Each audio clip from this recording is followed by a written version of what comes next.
Neat ಅಕ್ರಮದ ವಿರುದ್ಧದ ಕಿಚ್ಚು ದೆಹಲಿಯಲ್ಲಿ ಮತ್ತಷ್ಟು ಜಾಸ್ತಿಯಾಗಿದೆ. ಪ್ರತಿಭಟನೆ ಮಾಡ್ತಾ ಇದ್ದಂತಹ ರಾಹುಲ್ ಗಾಂಧಿ ಸೇರಿದಂತೆ ಹಲವರನ್ನು ಪೊಲೀಸರು ವಶಕ್ಕೆ ತೆಗೆದುಕೊಂಡಿದ್ದಾರೆ. ಲಾಠಿ ಚಾರ್ಜ್ ಖಂಡಿಸಿ, ಅಂದರೆ ಪ್ರತಿಭಟನೆ ಮಾಡ್ತಾ ಇದ್ದಂತಹ ವಿದ್ಯಾರ್ಥಿಗಳ ಮೇಲೆ ಆಗಿರತಕ್ಕಂಥ ಲಾಠಿ ಚಾರ್ಜ್ ಇತ್ತಲ್ಲ, ಹಲ್ಲೆ ಇತ್ತಲ್ಲ, ಇದನ್ನು ನಾವು ಖಂಡಿಸ್ತೀವಿ. ವಿದ್ಯಾರ್ಥಿಗಳ ಮೇಲೆ ನೀವು ಲಾಠಿಯಿಂದ ಹೊಡೆಯುವಂಥದ್ದು ಏನಿತ್ತು? ಆ ಥರ ಎಲ್ಲ ಮಾಡಬಾರ್ದಾಗಿತ್ತು. ಅವ್ರು ನ್ಯಾಯ ಕೇಳ್ತಾ ಇದ್ದರು. ನೀಟ್ ಕ್ವಶನ್ ಪೇಪರ್ ಲೀಕ್ ಯಾಕಾಯಿತು? ಇದಕ್ಕೆ ಕಾರಣಕರ್ತರಾಗಿರ್ತಕ್ಕಂಥ ಧರ್ಮೇಂದ್ರ ಪ್ರಧಾನ್ರನ್ನು ಕೆಳಗಡೆ ಇಳಿಸಿ ರಾಜೀನಾಮೆ ತಗೊಳ್ಳಿ.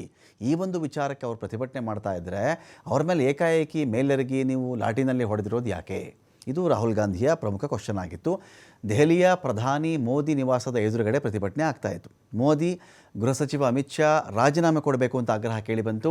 ಪ್ರತಿಭಟನೆಯಲ್ಲಿ ಮಲ್ಲಿಕಾರ್ಜುನ ಖರ್ಗೆ, ಪ್ರಿಯಾಂಕಾ ಗಾಂಧಿ, ಕೆ.ಸಿ. ವೇಣುಗೋಪಾಲ್, ಪವನ್ ಖೇರಾ, ಡಿ.ಕೆ. ಶಿವಕುಮಾರ್, ಎಸ್.ಪಿ. ನಾಯಕ ಅಖಿಲೇಶ್ ಯಾದವ್ ಸೇರಿದಂತೆ ಹಲವರು ಭಾಗಿಯಾಗಿದ್ದರು.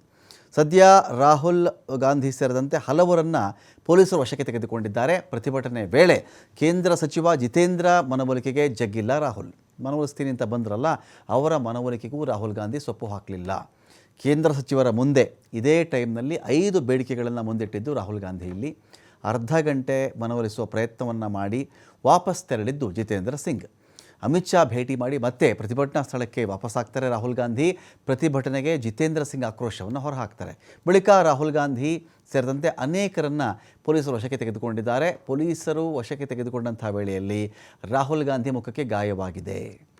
ರಾಹುಲ್ ಗಾಂಧಿ ಮೂಗಿನ ಕೆಳಭಾಗದಲ್ಲಿ ರಕ್ತ ಸುರಿತಾ ಇತ್ತು ಅಂತ ಹೇಳಲಾಗಿದೆ. ಇಲ್ಲಿ ರಾಹುಲ್ ಗಾಂಧಿ ಡಿಮ್ಯಾಂಡ್ ಏನು ಅಂತ ನೋಡಿದ್ರೆ, ಧರ್ಮೇಂದ್ರ ಪ್ರಧಾನ್ ಮೊದಲಿಗೆ ರಾಜೀನಾಮೆ ಕೊಡಬೇಕು. ಧರ್ಮೇಂದ್ರ ಪ್ರಧಾನ್ ಮೊದಲಿಗೆ ರಾಜೀನಾಮೆಯನ್ನು ಕೊಡಬೇಕು. ಸಂಸತ್ನಲ್ಲಿ ಗೃಹ ಸಚಿವರು ಹೇಳಿಕೆಯನ್ನು ಕೊಡಬೇಕು. ಪಾರ್ಲಿಮೆಂಟಲ್ಲಿ ಬಂದು ಹೋಮ್ ಮಿನಿಸ್ಟರ್ ಮಾತಾಡಿಬಿಡಲಿ ಇದರ ಬಗ್ಗೆ. ಸಂಸತ್ನಲ್ಲಿ ನೀಟ್ ಅಕ್ರಮದ ಬಗ್ಗೆ ಚರ್ಚೆ ನಡೀಬೇಕು. ಮೊದಲಿಗೆ ಧರಣಿ ವೇಳೆ ಯಾಕೆ ಹಿಂಸಾಚಾರ ಆಯಿತು ಅದರ ಬಗ್ಗೆ ತನಿಖೆ ಆಗಬೇಕು.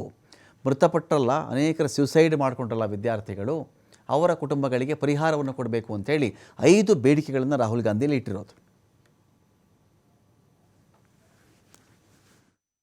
Democracy in India is happening right now. Democracy in India is happening right now. Democracy in India is happening right now. Democracy in India is happening right now. Democracy in India is happening.